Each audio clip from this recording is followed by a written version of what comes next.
Freeride isn't just alive, it's evolving. And today, I'm riding with one of the guys leading the charge into the future, Sam Reynolds, a true pioneer in the sport. And dude, it's so good being back out riding with you. Totally, Blake, but my man. That bike, it looks like it's dropped out of the 2050, man. Plenty to talk about on it, dude, isn't it? It's so, I don't know where to start. Tell you what, should we hit a trail, get some riding done, then we'll break into this thing? That does sound good. Yeah? What gear should we start in? I don't know. Do you got to spin your back wheel? No. No?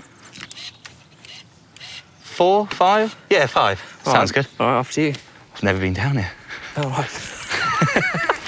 I'm sure you'll be fine.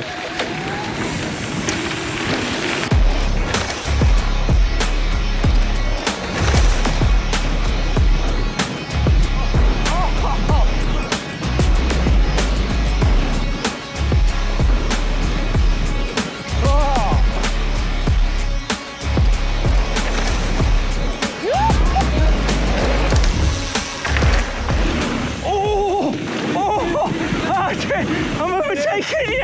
I'm overtaking you!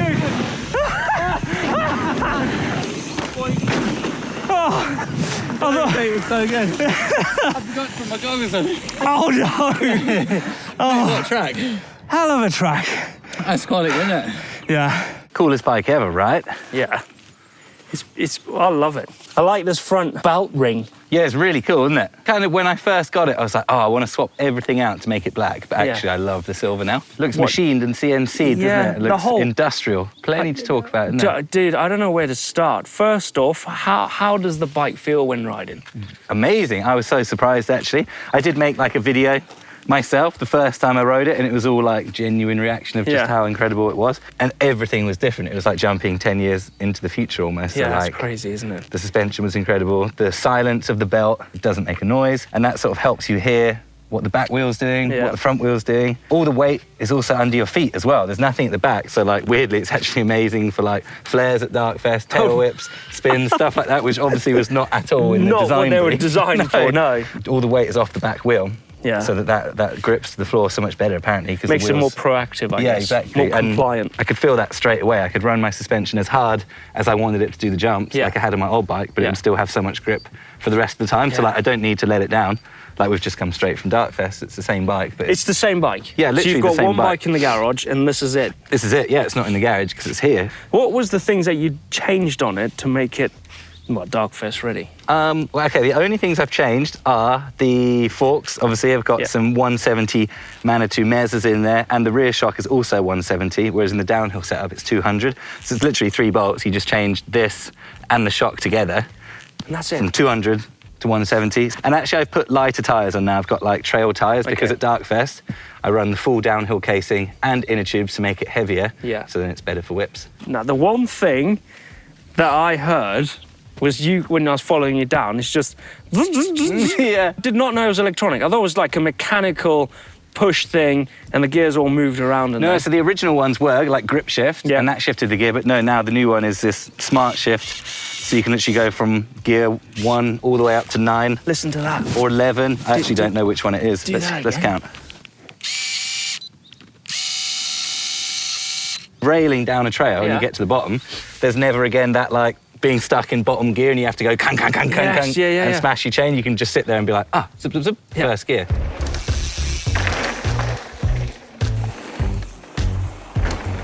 Obviously, this whole frame's CNC machine. Yeah, out of one piece. One piece of 40 aluminum. kilograms aluminum. The whole bike comes from one piece. You've got carbon fiber, I guess, ribs in here. Yeah, so the frame kind of looks like an I-beam, almost like this to start with. Yeah. And that has like a lot of flexibility. And I think if you were to buy one, you can like phone up and they talk to you about your style of riding, what you want to do, how much you weigh. And then they push in the appropriate carbon tubes. So I've got super stiff ones because I don't want much flex. No. Whereas the downhill buyers have got much hollower carbon tubes pushed in. Okay. And the girls who are a bit lighter as well, and they want even more flex from their frame, they've got even thinner ones again. Just so the frame's even more compliant and sort of flexy over the bumps. Those downhill guys like that, apparently. What's really cool is I found the other day is that because you can just unplug the electronic shifter, just like that? Like that, and you can just wrap it there. Yeah. Right now I can't because I got a front brake on, but if you take the front brake off or wire it through the top, then I can just do tail whips and bar spins. So I've been doing bar spins and tail whips on the gearbox bike, and then when you want to ride home, you can just plug it back in again and off you go. It tail whips easier than my old bike because none of the weight is at the back. It's all in the middle. Yeah. So it actually rides like a lighter bike, even though it's kind of heavy. But the weight's just where you want it. It's a beautiful ride, man. Another couple laps? Couple more laps. I'm going to rack your brains a bit more and talk about Freeride. Cool.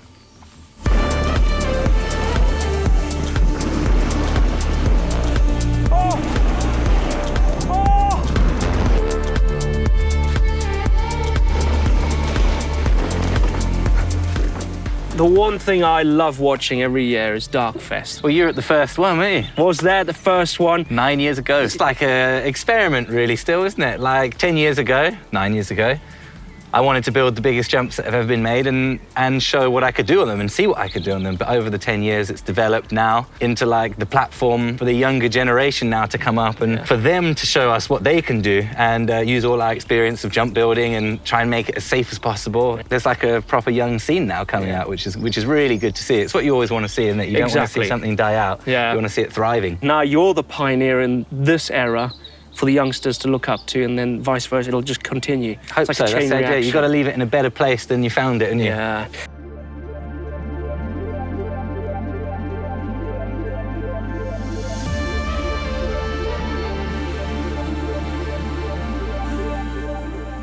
Pushing your bike to the limit on big jumps like that, some people say there's not much tech in it, but there is a bit of tech going into it, a bit of nerdness going into a bike for hitting bigger jumps like that. Yeah, totally. It's like stuff that is good for a normal bike isn't necessarily good there. You just want it strong.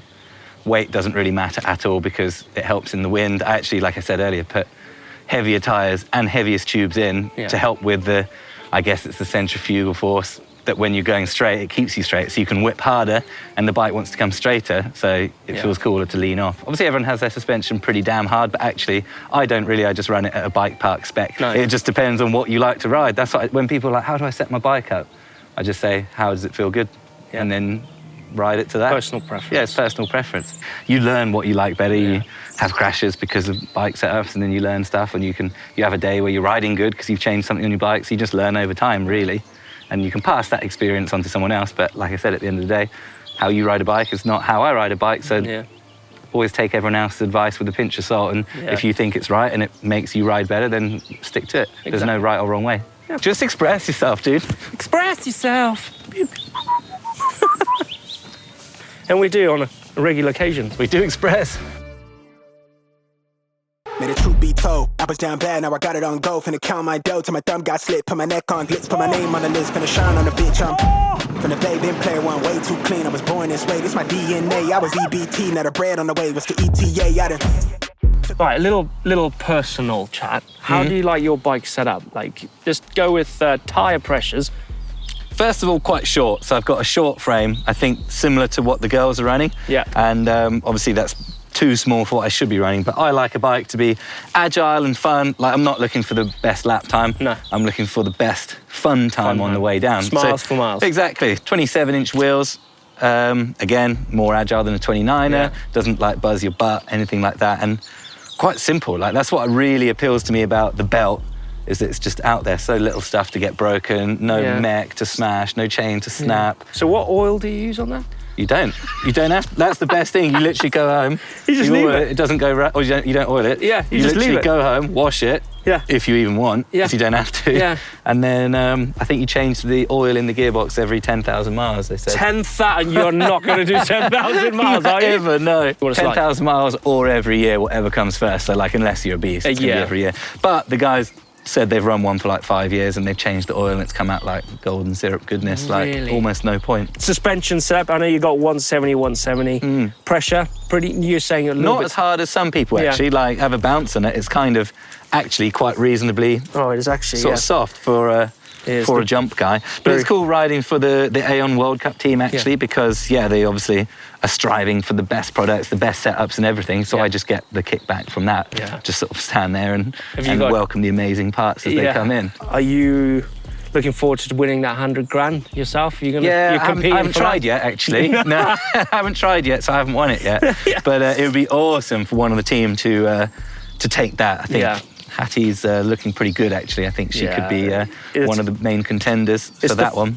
So the winning the 100 grand is the first person to win a World Cup on a belt-driven bike. Yeah, downhill, because Hattie won an Enduro World Cup last week and they didn't give her the 100 grand. Oh. No, it's downhill only. Okay. She saw a grey area. She was like, I'm going for that. Yeah, she won it, absolutely smashed it, dominated it. And then now she's going to give it a go on the downhill. So let's see. It would be cool. It would be cool. There'd be a good celebration that night, wouldn't there? Oh, definitely. I'm definitely going to make it out to one of the World Cups and hang out with the team. That's what I was going to question. I was going to say, are you going to compete in one of the World Cups? Being part of a team. No, I'm not. Actually, am I allowed to? Well, you're a master, maybe? I don't know. You're a veteran? I'll tell you what, I'll be a sweeper. I'll make sure after practice. I actually would like to try that. Yeah, what's that then? What's a sweeper? Well, I guess they have that. Like after a practice session, they send someone down at the end to make sure no one's injured on the course, I guess. Like to make sure in a bike park. Exactly, like they do at the end of the day at a bike park. Yeah. I assume they do something like that, so maybe I could be that. Anyone watching? Leger, I'm coming, and I want to be a sweeper. I want to try and get down that track and sneakily time myself, see if I can get within 1 minute of the top boys.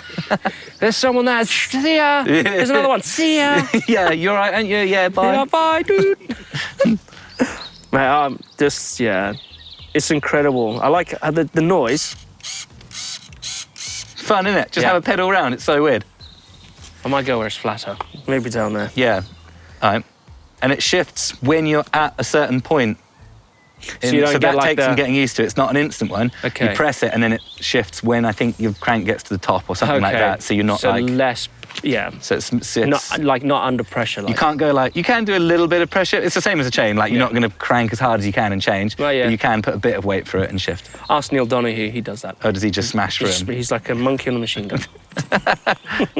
Well, that is a wrap. Thank you so much, Sam, for showing us this incredible piece of engineering, a thing that brings a lot of fun to you between your legs, eh? It is. It's the engineering of fun between your legs. It is, isn't it? Yeah, literally. It's totally true. Yeah. It's totally true. Now, is this the future of mountain biking, freeride or racing?